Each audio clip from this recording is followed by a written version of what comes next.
It's the Spill the Wine Show podcast. Yes, episode number 5. Hi, this is Leroy Guilford, the wine guy, some call me.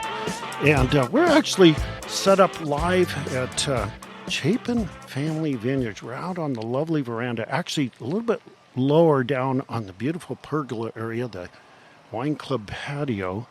And we're actually recording live right on the situation right here. So if you hear like the old Doors song, way back to L.A. Woman, you know, there was a song that had a line in it that said, "Cars hiss by my window." I think that was Hyacinth House. And if you hear cars hissing by, it's Warren Road right behind us on the other side of the vineyards, because it is that time of the day when the traffic's running back and forth. But we're actually sitting here sipping wine. Isn't that terrible when you record a wine show? You have to sip and... You know what? Now, we're not talking necessarily about the Chapin wines here, but we are talking with some folks that decided to tackle the Wine Bible. And you're going, what is that? Well, first of all, let me introduce my guest, because we met about 2 weeks ago. And yeah, so we're recording on a Monday here. Yeah, we're not live, you know, when you listen to the podcast. If you can back me up and forward me and decide to listen to me later, we're live right now. At least I think we're still breathing, right? So anyways. Maybe after a couple more glasses. Kasey Dunn. Kasey Dunn with a K. We have to make that because when you say it into your phone, it puts a C in there. Okay. And her lovely, I believe, husband to be here in the future. Okay. Matthew Fahey. And the two of them, they made this decision when they fell in love with wine to tackle the Wine Bible. Now, we're going to talk about that, Karen MacNeil's Wine Bible, and all that you could learn from there if you have the guts to go through 900 pages, okay? But anyways, you guys, welcome to Spill the Wine, because we're actually doing a little of that right now. I want to get folks to get to know you a little bit. I'm going to start with the lovely over here, Miss Kasey. Now, you have a fascinating background. You came here with some family, and you were tasting our Chapin wines. So, yeah, I double hats here, folks. You know, anybody that's listened to me over the years know that I am been involved with Chapin Family Vineyards in the Temecula Valley of Southern California. So we're taking advantage of that, sipping Chapin wine and just sitting on the lovely veranda. You came here, and with your family, we were tasting through the wines, but I found out some stuff about your background and your handsome young man you're sitting next to. So why don't you elaborate a little bit? Because for a young lady, you've got some chutzpah. Okay, so... No, yeah. My family and we all came here about 3 weeks ago. We had the pleasure of meeting Leroy, his hat. Him and I kicked it off because we had some cool hats on and enjoying some wine. Originally, I'm from Kentucky. I moved to LA about 5 years ago on a different venture. Now I'm very blessed to be settled and be with a company in wealth management that services athletes. Now, hold on. Say a little more than that, because that glosses over it a little bit. I mean, for your young age, that's pretty intense stuff. You're handling some big bucks, right? Yeah, some big bucks, but it's a joy. Like, I was very blessed by the Averill brothers, who saw something in me that I didn't see in myself. But to go into more depth, we're a multi-family office. We service generational wealth for families as well as founders and athletes. And now we're kind of going on the scope of doctors and things like that. But it's been a journey. The next step could be winery owners. It could be. It could be. Hey, they might be next on your podcast. Yes, you never know. But yeah, I've been very blessed. California has brought me a lot of joys, including this man right here. So Matthew, we're going to jump you. And by the way, he has a better voice than me, I think. But he's also like half my age, so it's not like I'm a spring chicken. Come on, Leroy. Anymore. So anyways, you've got a fascinating background. You're involved in the film industry, but also you've done your own podcast and been quite into sports. Why don't you talk a little bit about that first before we start talking wine? All righty. So I moved out to L.A. When I was 12 years old.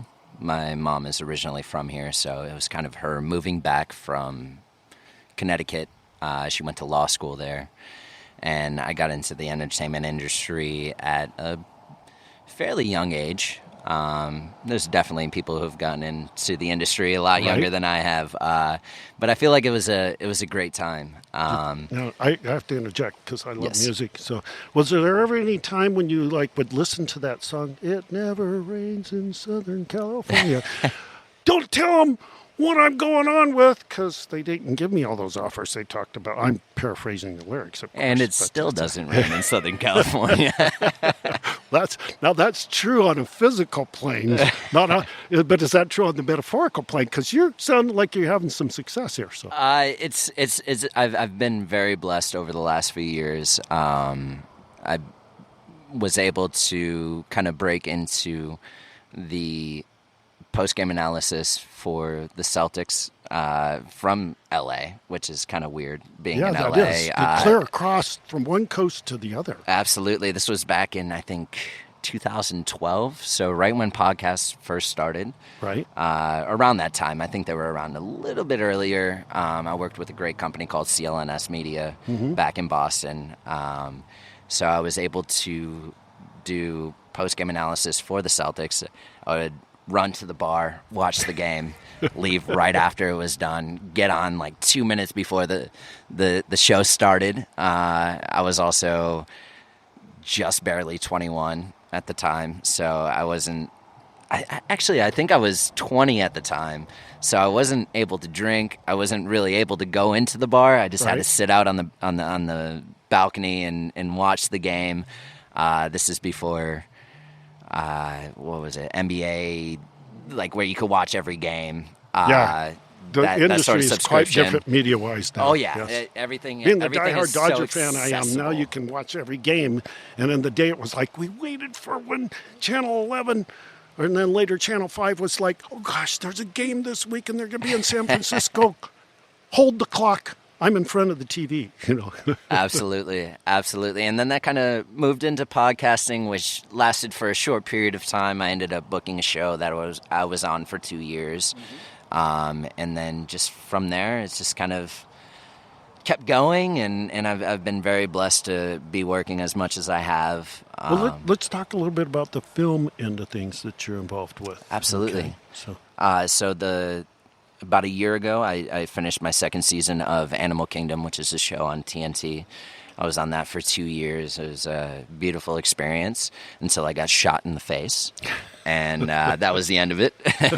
Now, is this like as the character gets killed or what? Yes, yeah. I started blackmailing one of our other characters, and it was about time that I died. So I was always curious when you watch programs, at some point, they bring you in to be a character is going to get killed off. Does that rest in your brain somewhere? I love it. Gosh, It's I wonder so is much this better. the episode where I get whacked? Oh, I love it because it's there's an anticipation that it's coming, right? But then they'll prolong it a little bit, and you're like, oh, okay, I'm alive for one more episode, and then the next episode comes, and it's like, yeah, I'm alive. All right, what's gonna happen next? And then I get to die. But not in real life, which is great. Yes. I get to live on, but it's kind of a bittersweet ending when it comes to that point, because you enjoy the people that you're working with and things like that. But there's a purpose to the story. It's not about you; it's about the story. So. You were saying also that you're getting involved a little bit with. Was it the directing or? I just got done producing a film out in Minnesota. Voice of Shadows. It's going to be a series of movies, hopefully. It's based off of a graphic novel that our director Nick Bain wrote, and producing side is completely different than the acting side. Yes. Producing side, you have to worry about everything. The acting side, you worry about what you say and Just ask, where to stand and what to say.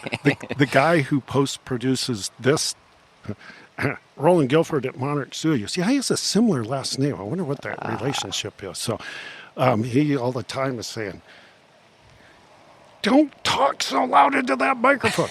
Okay. Yeah. Anybody who's listened to me for a while know it's great discipline to not get too excited. So I'm doing better because we're on our brand new, beautiful portable recording system here. It's a good system you got here. Sounds pretty good, huh? Oh, it's a great studio, too. We're out here in the vineyard. I know it. Look at this. love We can it. reach over here and shake hands with Chapin Saravine. That's a great place. And hold on, because you know what? You have to do this, too. Yeah, we're also sipping wine at the same time. You know, Yes, isn't we that are. terrible when you have a wine podcast? I was going to say wine talk show, and it is still a talk show, but I'm not on commercial radio at this particular point as far as a long form. That's another thing, because we're going to do a short form. You're going to be on Peter Dill's Dining with Dill show here. But anyways, let's go back to that. How did you, what brought you into the directing and background things relative to it? I mean, did somebody just come and say, hey, I need you to do this? Or you went, wow, I'd really love to do that? Or how'd that come about? Originally, how I got into acting was my brother was on Broadway, and being a 10 That's a nice connection. Oh, it was a great connection. I think he was 12 years old, I was 10, and as the youngest kid of 5 boys, I always wanted to do what my older brothers did. My older brother played baseball. Wanted to play baseball. There's the sports connection. Okay. Oh, yeah. Wanted to play baseball. My other brother played football. I wanted to play football. My brother was on Broadway. Wasn't really entirely into the whole acting thing. Right. Until I saw his checks rolling in. And as a 10-year-old, you're like, I want to make money. So Funny how that can have an influence. Oh, yeah. Money's always an influence. But so that's honestly the reason that I got into it. But then as I became older and I started falling into myself and my personality and things like that, I just really found a love for it, and it started working out. And I started working at a young age, and I looked at that. I also played baseball at the time, and I wanted to be a baseball player, but I was working as an actor, and I was like, okay, I think this is the thing. Sounds like Tom Selleck, remember? If only I had that don't know mustache. if you're Tom Selleck yet, but you're a pretty handsome guy. Maybe one day. I don't know if she likes the mustache. But I really started to like fall her in love hat, with it. to tell you the truth. She's cute. I like everything about her. But I really started to fall in love with the art of acting. And, of course, when you're on set, there's actors that want to pay attention to what everybody else is doing. Right. Or they just want to go to their trailer and go on set and do their job, which is saying lines and, expressing themselves and telling a story. But I always found myself just kind of looking at everybody else on set and every single job that people did, from the grips to the gaffers to the cinematographers, the directors, the producers. I have to interject everything. here because there's a similarity between you and I there, because I pretty much am a guy who's just enjoyed wine intensely. And here, for those who are listening from wherever, the Temecula Valley in Southern California, I've been very fortunate to be involved for about 25 years out here, including knowing some of our very pioneer originals who have now passed on. And that came about by a natural thing like you did. I couldn't stand to not know every nuance of the business. That doesn't mean I'm very good at anything. I mean, I'll leave here the winemaking to Mr. Steve Chapin, but I've helped pick grapes. I've helped sort grapes on the sorting table I was showing you guys. But I'm much better at pouring wine and telling people about it, as Kasey got to experience. And then talking about it on the radio, because I've had a background here in radio for about 35, 40 years now. So similarity there. Yes. I'm the same way. I can't stand to not know all the other parts that are moving. Absolutely. Right? Yeah. And I think that's something that I strive for in life, is just everybody has their own personality, their own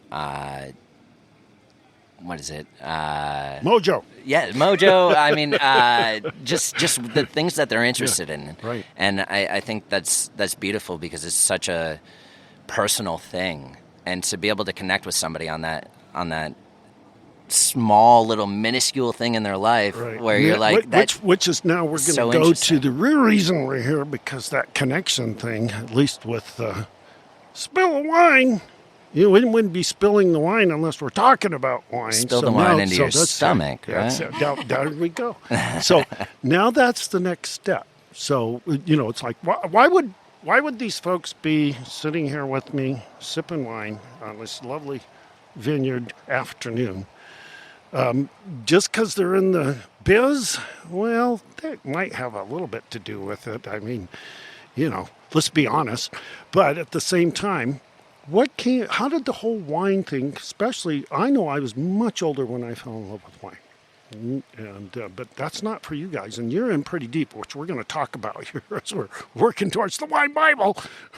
Anybody that has picked that up off the shelf at, say, Barron's went, I love wine, but I don't think I love it this much, and put it back on the shelf because it weighs several pounds. Okay, that being said, so how did the whole wine thing come into the picture now, where you just you dove in so deep? It's really funny because it's actually through film that it kind of came to my attention and sparked my interest. So I did a film with Virginia Madsen, who did Sideways. So she's loves wine. There we go. She invited me. By the way, I highly recommend that movie to anybody that loves wine.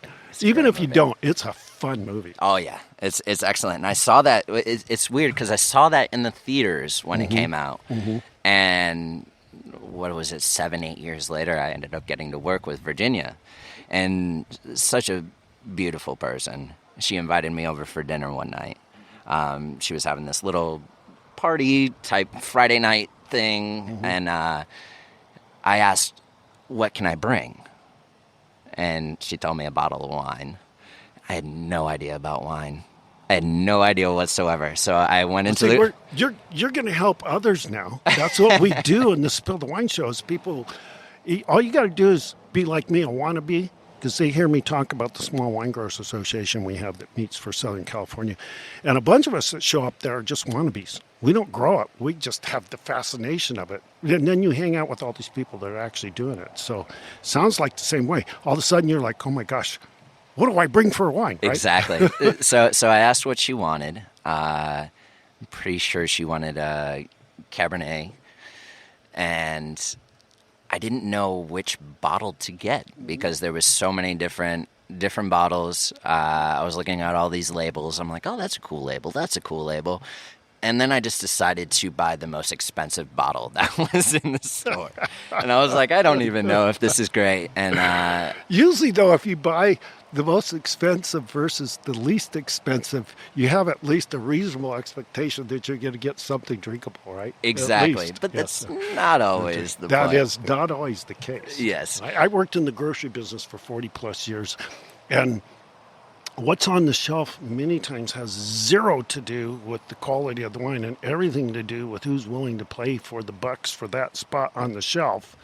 And the psychology is, of course, if you have to reach way up to the top, that's the expensive wines. If you have to reach way to the bottom, that's the cheap wines with not too much profit in it. And the stuff that's right in the middle is where you make the money. Exactly. Now, that's another whole story, because marketing of wine is a whole different animal. Exactly. And I reached to the top, so they got me.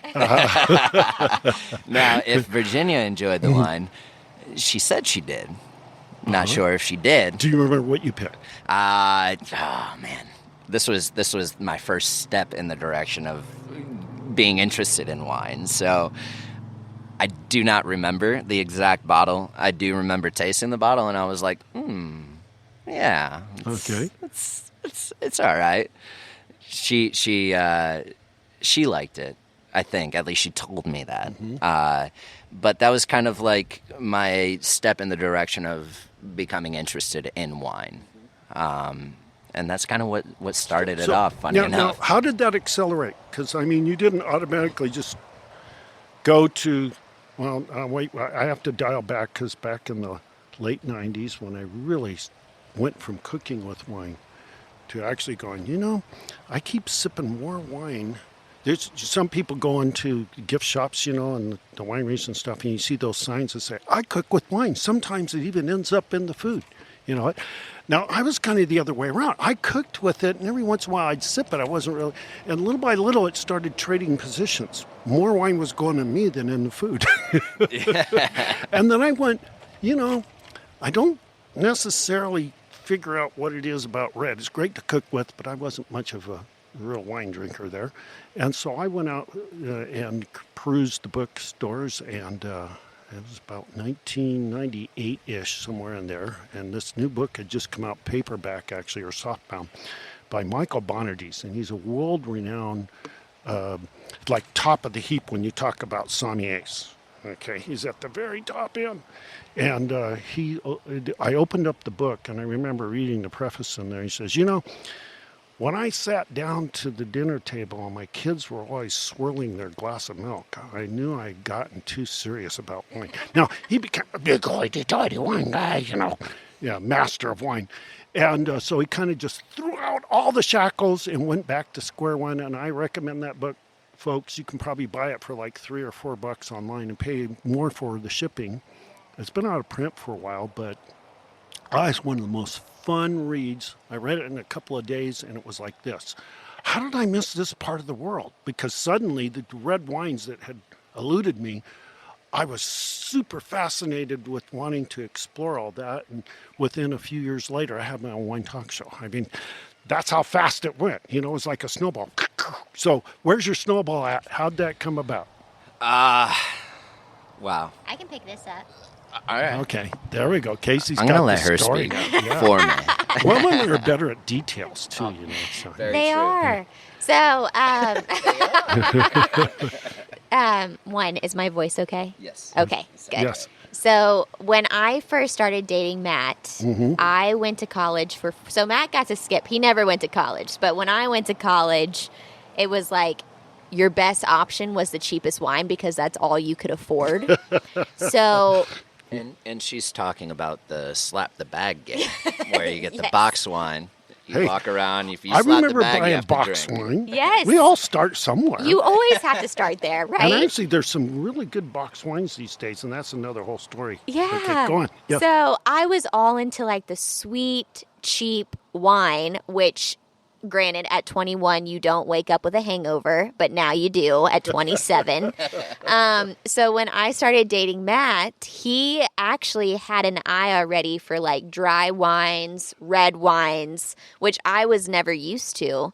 And I had a background at Mastro Steakhouse in Beverly Hills, so I understand a good glass of wine.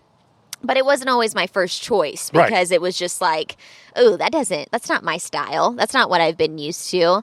But Matt would he would take me to dinner and he would be like, just try this nice dry wine and like see how you feel about it. And over time, your taste buds get a sense of really good wine.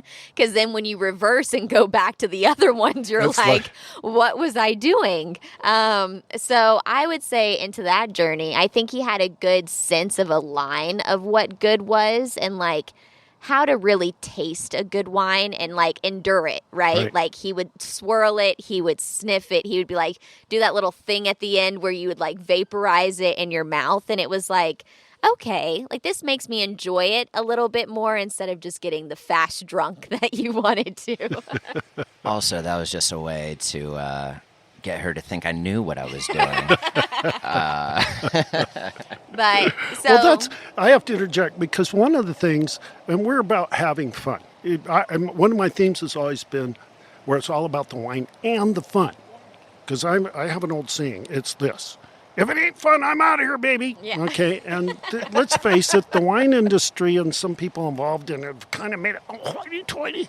yeah. It's about enjoying it and having fun with it. So now, that being said, a lot of folks like yourself there is like, well, I gotta at least pretend I know something about it. Yeah. What is that thing that has come about, that mystique in wine where people are like, oh my gosh, I'm afraid to talk about it. Don't be afraid to talk about it. Just drink it and enjoy it. Yeah. Exactly. And I think that's something that I eventually learned was you don't have to pretend like you know exactly what every grape is, from where that grape is from, or what tannins and all of that stuff.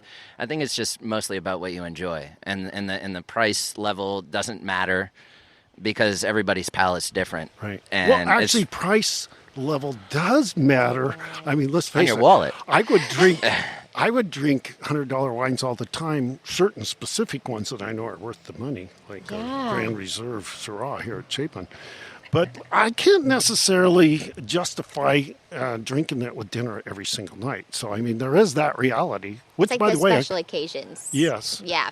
And Yep. I think like the wine Bible itself really helped at the end of it. Like we knew when we went to restaurants, oh, this is the most expensive. So this has to be good for you. And this has to be like, like you're not going to wake over with a hangover or like anything like that. But learning the cultures and where wine came from was really cool and fascinating because history is one of my favorite things. But I think that was a good, I really liked that about the wine Bible of how in depth they went with that. You Right. know, wouldn't you agree? So I'm going to interject a little bit here. Put a little feather in my cap here. So I'm looking at my wine Bible that was personally signed to Leroy by Karen MacNeil, Aren't you the author. fancy? Aren't you fancy? Actually, at the Symposium for Professional Wine Writers, they actually allowed me to attend that, if you can believe that. Now, that was way back in 2007 when her book first came out, but she was actually doing lectures at Greystone, which is they call it CIA. And you go, no, not Central Intelligence Agency. It's the Culinary Institute of America. And they're in Napa. And we got to sit in on a couple of her lectures, and we all got copies of her wine Bible, which right here, let's see, if I pick it up off the table, it's, how thick do you think that is? Almost 3 inches? It's pretty thick. 2.5? Yeah. So if you're a newbie to wine loving, no, you don't need to go pick up the wine Bible. On the other hand, if you would like to get an A to Z on everything wine and you're ready to dive to the deep end, and I have to admit, I've quoted lots of stuff out of this, and you can see my little white tags all through here and yellow tags that I've got for referencing pages. It's like an encyclopedia. I have to tell you folks, no, I have not, like these folks, read it from front to back entirely, but I look up topics and I fish them out, okay?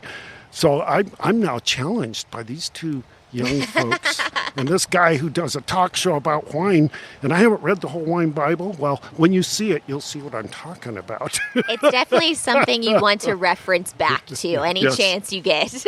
Well, and it's going to give you a good introduction to all the dimensions of wine, especially you get into a lot of things that sommeliers get schooled in, and she goes through a lot of the whole international background and history, and of course there's all kinds of wine grapes that are talked about and featured in here, and all of the different things about winemaking and so on. Now, she and I'm not going to give myself further credit than is really due, because I'm sure at the time she knew I was a talk show host in Southern California, but I'm sure, and I agree with her, she was much elevated way beyond me. I was learning stuff from her, not the other way around. But her original copies never talked about any wine further south than Santa Barbara, so she and I kind of from the get-go were not on the same page, if you get my drift. Yeah. I understand with the update she's now talking. Temecula's come a long way, baby, in 50 years. So that being said, how did you guys decide, okay, we love wine, we're going to actually tackle the wine Bible? I mean, did you read other books first?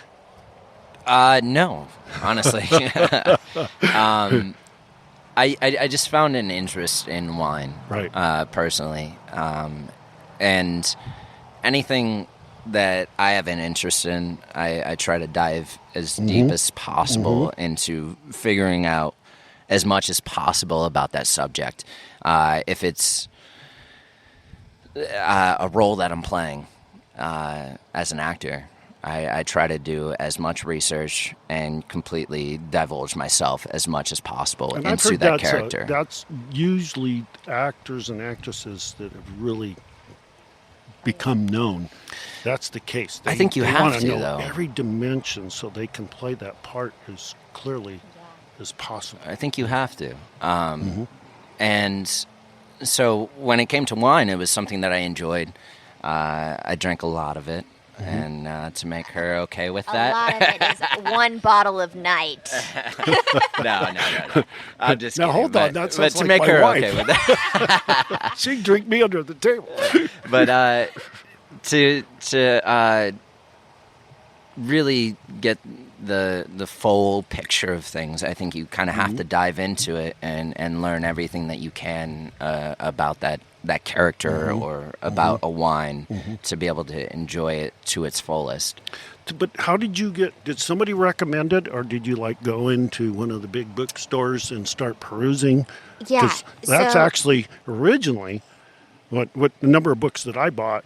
And as I'd mentioned, Michael Bonnerty's book, which is still my favorite, because you'll laugh your head off going through it. It's I gotta so get great. that one. So So great primer in a short order to get introduced to the fun things of wine. So, anyways, yeah. How this got started, I had two roommates, which when I first moved out to LA, I worked at Mastro's, like I stated before. Right. They are servers there. They had to read the wine Bible through and through because they had to pass two of the, how do you say it? Sommelier. Yeah. I say it two countries. Just say Somm. Oh, Somm. yeah. Okay. They had to pass two things to be a Somm, and they made them read the wine Bible. So when COVID happened and the pandemic was going on, they were like, Mastro's was needing servers and cocktail servers and things like that. And at the time, I think Matt was thinking, hey, if I need to go this route, because anything in the entertainment industry was getting shut down. Right. That was a tough time for anybody in the media and music and films. Gosh. Wow. Yeah. I think for everyone. It was an Yeah. intense time. Yeah, it was an intense time. So they were like, hey, guys, if you can read this wine Bible and get certified in this specific area, like, Mastro's will hire you, like that. You just come on in. That would be kind of a fun requisite for my associates here at Chapin. We all have to read the wine Bible. Now, Yeah. I'm saying that because if they hear this, they'll go, "Oh, you got to be kidding!" But They'd you know run the what? other way. Now, I have to tell you, I actually have 2 copies of the wine Bible. You go, you bought 2 copies? No, I got one with Karen MacNeil signing it, and the other, Mr. Steve Chapin, gave each of us. This is a couple of years ago. I think it was on one of the Thanksgiving turkey fries that I used to lead us when I was manager here. And he gave us, or it might have been Christmas time, but it was several years ago, he gave us each one of us, a copy of Karen MacNeil's wine Bible. Yeah. That was a pretty nice Pretty gift from dang the good. boss man, That would be pretty intense requisite, though, because this is a lot. There's 900 pages here. Well, maybe a few pages less than that, because the last little part of it is all the footnotes. Yeah, but they'd be the first to tell you at Mastro's if someone Right. walked in and asked about a specific wine and they had no idea, you'd be in so much trouble. Oh, that would be. Now I have to tell you, I couldn't work at Masters because I love to sip wine with people that make it, grow it, market it, have fun with it, like you guys dining with it and everything. And there's probably a number of wine grapes I hate to admit it, probably would go, oh, let me find out what that is. Yeah. I can tell you, I know more than the average person, though. Yeah. No, you know a lot. You have a good knowledge of it. But it was kind of a fun COVID pandemic type Kind of hobby for us. Yeah. It was something for us to do together. Right. It was something I enjoyed. We joined a wine club. We actually joined 2 wine clubs. First Leaf and what was the other one?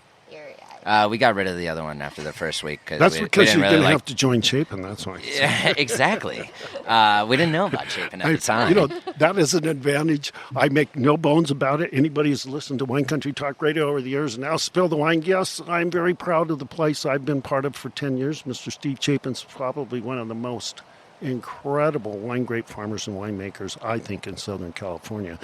I would have to agree. So I never fail with pride to mention that. Okay, And I'm pretty sure he's walked by like twice, and he gives the biggest smile, and I just smile back.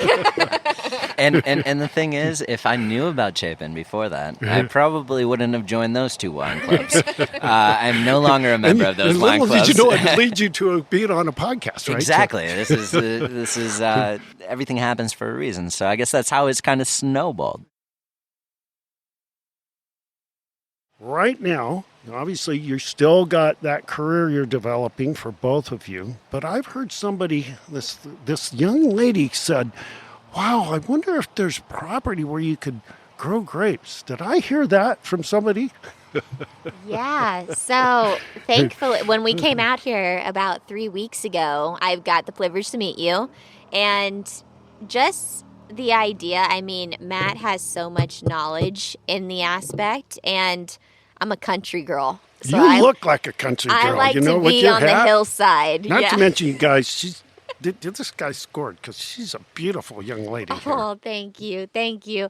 But I love the countryside, and just being out here, it makes you feel kind of free. You do. You know, and to be able to enjoy a glass of wine and to see that countryside and hillside just makes you like, this is what I think life is, Yes. right? You know, like it's enjoyable. And I think if we ever have the money and the time to do so, I think it could be in our future.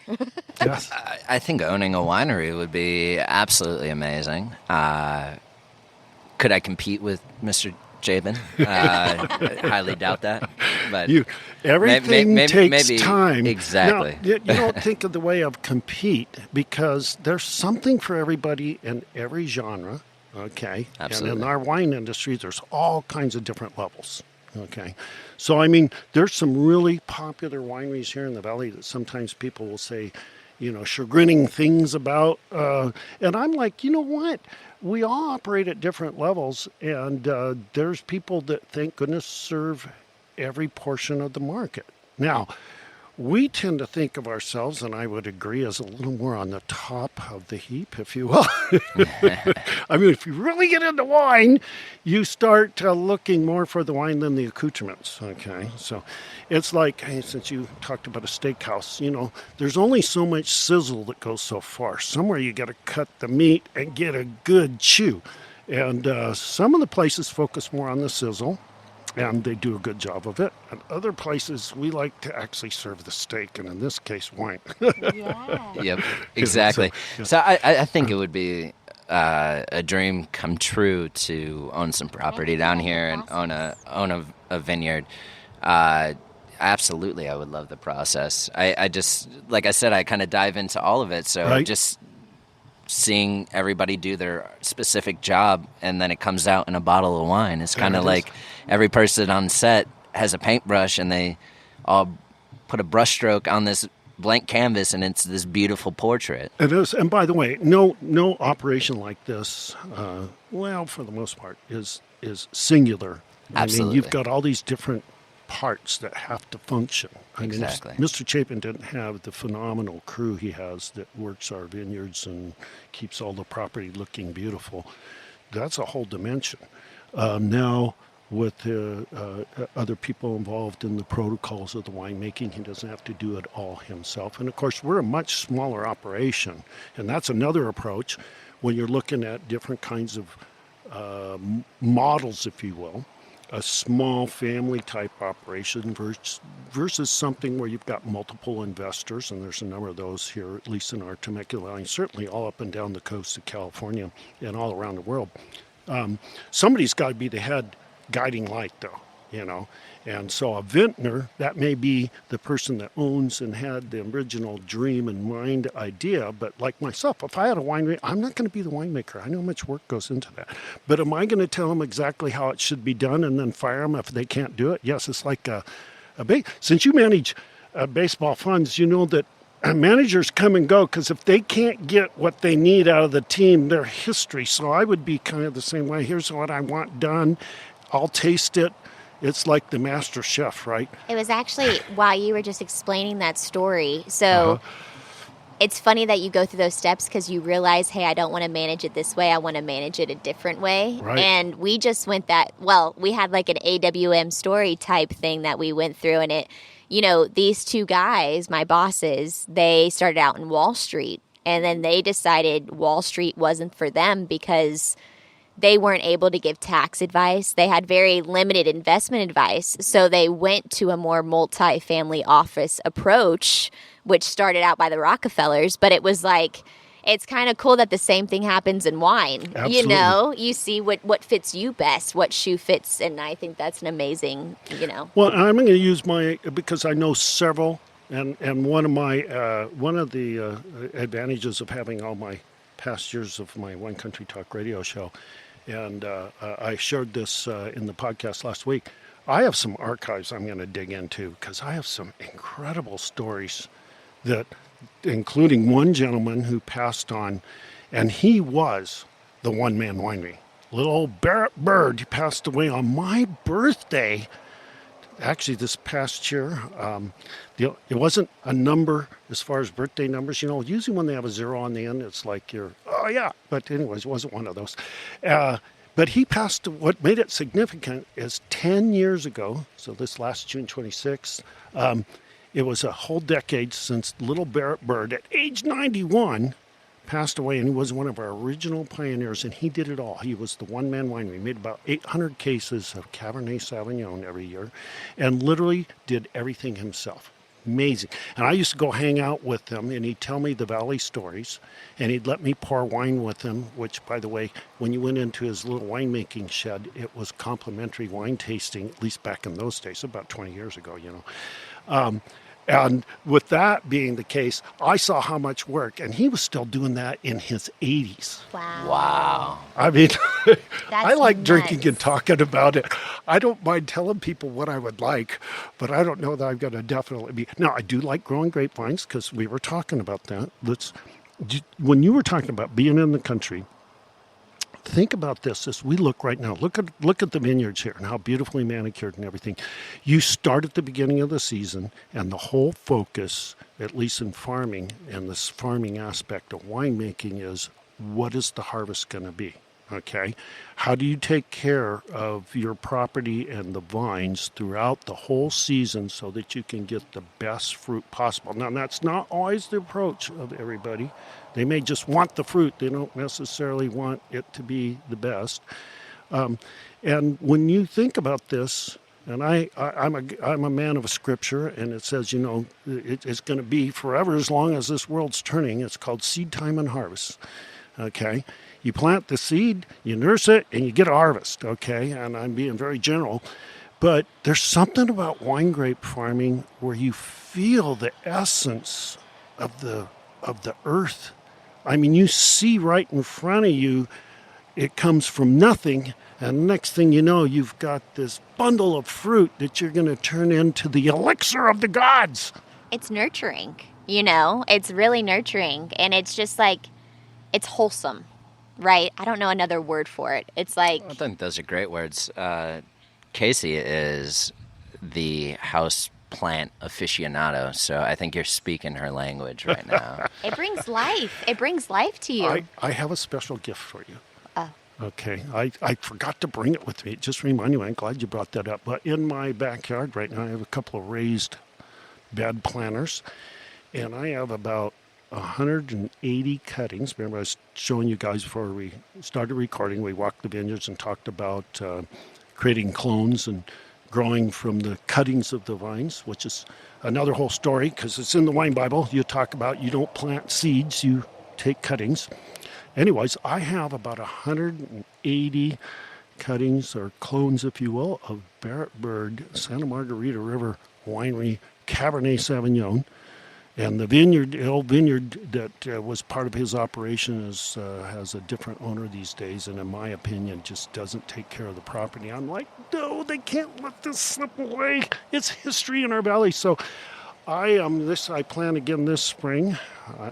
My wife said, you've got all these vines, where are you going to put them? And I said, it was like Audrey and Vinnie Salurzo, who founded our valley with the original wine grape farming, because they planted it in 1968. 20 acres of Chenin Blanc, 20 acres of Petit Syrah, when almost nobody knew what Petit Syrah was. And they had no idea where the grapes were going to go because they wanted to have a winery, but they had no idea where they were going to sell them or anything else. They just did it. Okay. And somebody else picked that up since we're talking movies, and they created this line in this movie that says, build it and they will come. See, they stole it from Audrey and Vinny. They said, plant it and they will come. Wait, is this Field of Dreams? Because if it is Field of Dreams, I am so pumped about it. So that's, like I said, they sold that from Audrey and Vinny. Now, here's what wound up happening. They came here, planted their vines, and then this guy with lots of money from Burlington Industries, because he used to master the art of selling pantyhose, Mr. Ely Calloway came, bought the property that's now the historic Calloway Winery, and because he had all the bucks, by 1974, he had the first winery functioning and open for wine tasting. And by 1976, because he was here from Georgia, was friends with then President Jimmy Carter, got his wine from Callaway in at a state dinner in the Carter administration and then later in the Reagan administration. And suddenly Temecula was on the map very early on. And see, so I told my wife, I said, well, I'm planting them. I'm waiting for the rest to come along, okay?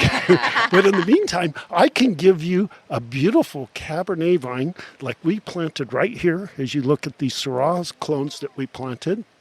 And you could nurse that baby along, and next year you might even have some fruit to play with. So does that mean we get to come back down in 3 weeks? Sounds like we're gonna be down here a lot more. Hopefully we can buy that land and plant those all over. And you know what? They'll come. Now, I know we are a podcast, and we could just not watch the clock, but people have a certain amount of time that they can actually listen. And I think we're approaching that time. We're actually probably approaching a good 50 minutes or so. Already? Because we're having too much fun. Now, hold on. Fast. Toast here, you guys, because you know what? Right? When you talk wine, you have to drink it too. So, All right. So, a little quick future. What are things on the table for you? First, with the film industry, okay, where you headed next, and you talked about you were doing podcasts before, and it sounds like you got the voice for it, certainly. Oh, thank you. Okay, what are your plans? And then maybe we have planted a few seeds for the future here when it comes to wine. Huh? Well, we definitely have. So I have 2 films coming out in the next year. One called Chapel, one also called Manifest. Different than your favorite show. Oh, yes. We were talking about that before. Netflix binge watched Manifest. I love that show. Exactly. I love that kind of sci-fi thing. But it's a clean show. I'm not into... A really good buddy of mine named Garrett Waring is actually on Manifest. I think he's in season 2. Oh, I'm going to have to look for... It's hard to line up the characters. They don't necessarily these days flash the name of the characters, yep. The actor in front of the characters. He's one of the younger characters. I think he's like 17 in the show. His dad's a great buddy of mine, Rooter, and he's unbelievable actor. I've known this kid since he was 14 years old, and he just gets better and better. So these 2 films that you're talking about are shows. They're films, or they're going to be a series? Two films. One called Chapel, one called Manifest, and then the pilot that I did that they're in the process of selling right now is called Strong Tower. And at least on the films, do you have an inkling as to what platform they're going to be out there on? No platform as of right now. They're all independently financed. Right. So they will take those out and get a sales agent, and then they would take it around to Netflix or Amazon, HBO Max, those sort of. That's the whole new world of the film industry. It's pretty wild because usually you would take it out and try to get distribution to get put into lines with Lionsgate, and then they would put it into the theaters, and now they're doing theatrical releases along with HBO Max and streaming. So it's a lot different. We're kind of in a weird transitional time, but there's a lot more opportunity. So before, you could create a film and not sell it, and then you just kind of have the film that you're sitting on. So now there's a lot more opportunity to actually get the film out. So I'm going to ask this loaded question. Yes. So if there's any Matthew Fahey wannabes out there, what would be your advice? Oh, man. Don't do it. No, I'm just kidding. It never I would just say, rains in Southern California. I would just say that, like any other industry, there's going to be struggles, there's going to be rejection. But if it's something that you're extremely passionate about, you have to continue to do it through adversity, through all of the no's. If it's something that you really enjoy and it's something that you really want to do, be resilient. Amen. That is okay. Now the young lady. Yeah, we'll give it to the pretty one. So what about you? I mean, you're. So let's talk a little bit, because I want to explore a little bit before we totally conclude it. You were saying that when you mentioned MLB, so you guys are specifically involved in them as far as cash flow management kind of things for those kinds of athletes, right? So the two guys, Brandon and Eric Averill, they both were in the MLB and they were in there for a while, and then they both ended up getting injured. And through the process, they realized that athletes weren't getting the financial success that they should. So about 10 years ago, they started AWM, and they were on a path of just making sure like these guys knew how to manage their wealth through thick and thin, through its tax planning and estate planning, insurance planning, like all of the background that comes in between. So MLB was their first main focus. Now we've brought on, there's a gentleman, Zach Miller, who played for the Raiders and also the Seahawks. And he came on. He's opening up an NFL division. And then we have now PGA opening up as well with a gentleman, Aaron Goldberg. Wow. So grow. I like that. Yes. They're growing. It's kind of like out here with grapes. We just want it to get better. Yeah, they're getting better. And I think being behind a company that has, being a Southern girl and feeling like your family within a company is always important to me. And the passion that they hold with everything that they do. And that's what I've always said, as like, if we make it big and he gets into a place, I would 100% trust them with my money. This is an industry where you got to have passion. You do. The wine industry, blood, sweat, and tears. Yes. Because you deal with Mother Nature. If you're farming the grapes, there are wineries out there, especially in the urban settings now, the urban wineries where they buy the fruit from other operators. So they don't have that part of the headache, but they also don't have that part of the control either, So as it stands right now, I hear a dream possibly of wine in the future. Is that right? I'm really hoping so. Because I now, one of the people know over the years as they've listened to me is I always have this kind of underlying theme. You can do it too. You can be part of the wine industry. Now, what level? I'm not totally sure. You decide that, right? Absolutely. I think that's kind of like an ultimate dream for us, is to own a bunch of land and be able to do what we want on that. I have a love for wine, so having a winery would be amazing. It just matters if I am able to pull you away from Mr. Chapin to come run it for me. Or we can partner, Mr. Chapin. We can partner. I have to say, everybody says, no, that's not for sale. And then somebody comes along and says, how much do you really want? Yeah. There's a price for everything.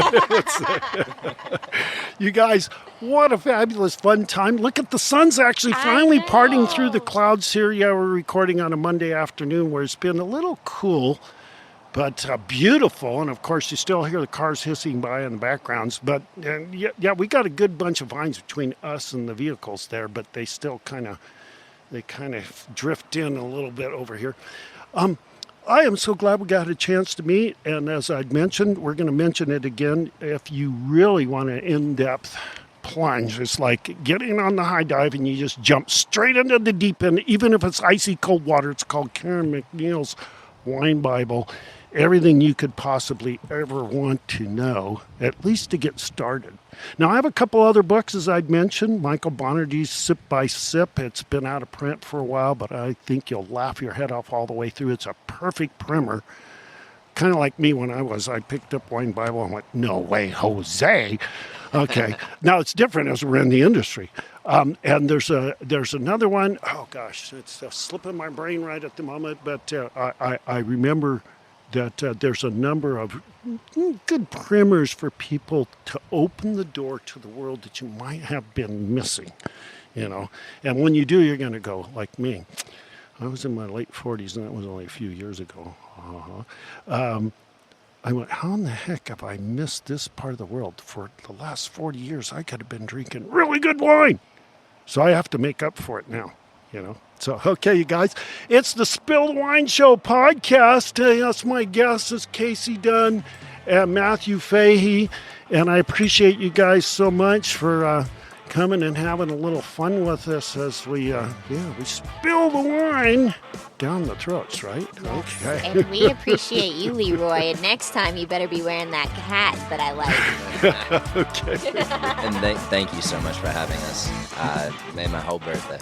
Very good. Yes, that's right. We forgot to mention that. It's birthday I wasn't saying it to mention it. I was just saying you made That's such a good way to close it all out. All right, everybody. We'll talk to you next time around.